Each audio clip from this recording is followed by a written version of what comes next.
సహృదయులైనటువంటి ఆత్మస్వరూపులైనటువంటి యోగ సాధకులకు, యోగ ఆసక్తి పరులకు, యోగ ఆనంద పరులకు నా హృదయపూర్వక నమస్సుమాంజలు.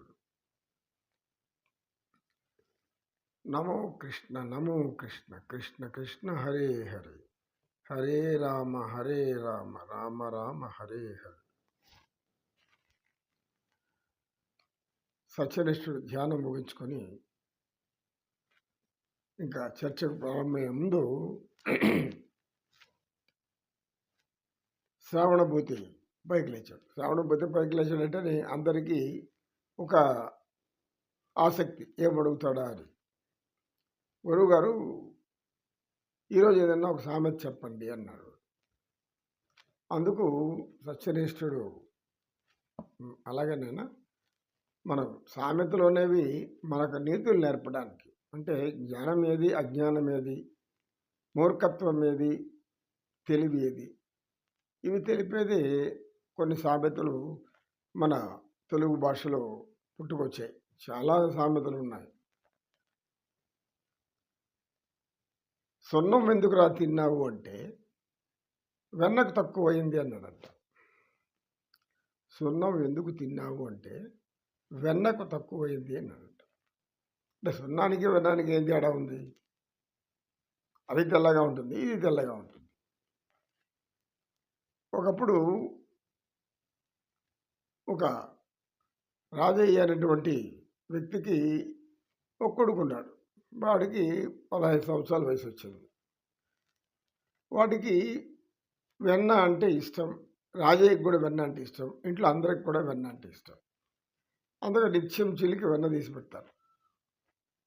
దాంట్లో కొలత పెట్టాడు. ఒక చిన్న గరిటె, ఆ గరిటె నిండా మాత్రమే తినాలి, ఒక స్పూన్ అని. అలాగే అందరూ తింటున్నారు. ఒకరోజు ఈ యొక్క కొడుకు వెన్న తీసుకునేసరికి ఆ గరిటె నిండా రాలేదు, కొంచెం తక్కువగా ఉంది. ఒరే తక్కువగా ఉంది కనుక ఇది తింటే మనకు ఇంకా ఏమీ ఆరోగ్యం రాదు, ఇది పూర్తిగా నిండాలి అంటే వెన్న లేదు ఇంక ఇంట్లో. అట్లా చూశాడు. అప్పుడే రాబోయే పండగకు సున్నం బాగా కలిపి పెట్టున్నాడు వాళ్ళ తండ్రి. ఓహ్, ఇది తెల్లగా ఉంది, ఇది కూడా తింటే ఏమైందని ఆ సున్నం తీసి దాంతో కలిపేసేసి తినేసాడు. ఇంకేముంది, నోరంతా ముక్కుపోయింది. లబోదిబో. ఎందుకు లబోదిబో అంటున్నావు అంటే, ఏదో నోరంతా పొక్కిపోయినట్లుంది, గొంతంతా మంట కాదు, అట్లా ఇట్లా. ఏం తిన్నావురా? వెన్న తిన్నా అన్నాడు. వెన్న తింటే మంచిదే కదా అంటే, లేదు వెన్నకు తక్కువైందని సున్నాను కలుపుకొని తిన్నాను అన్నాడు. సరే, అందరూ వాడికి చేయాల్సిన బాధ్యత చేశారు. ఇట్లా మూర్ఖత్వం అనేది కొందరు ఎలా ఉంటుంది, ఏ పని చెయ్యాలి, ఏ పని ఎంతవరకు చెయ్యాలి, ఈ పని చేయడం వల్ల లాభమా నష్టమా, మనకేమన్నా సమస్యలు తెచ్చిపెడతాయా, ఈ ఆలోచించితే ఎవరికి ఏమీ సమస్యలు రావు. ఆనందంగా సంతోషంగా అందరూ ఉంటారు. ఇది మన ఒక సామెత. అందరికీ నా హృదయపూర్వక నమస్సుమాంజలు.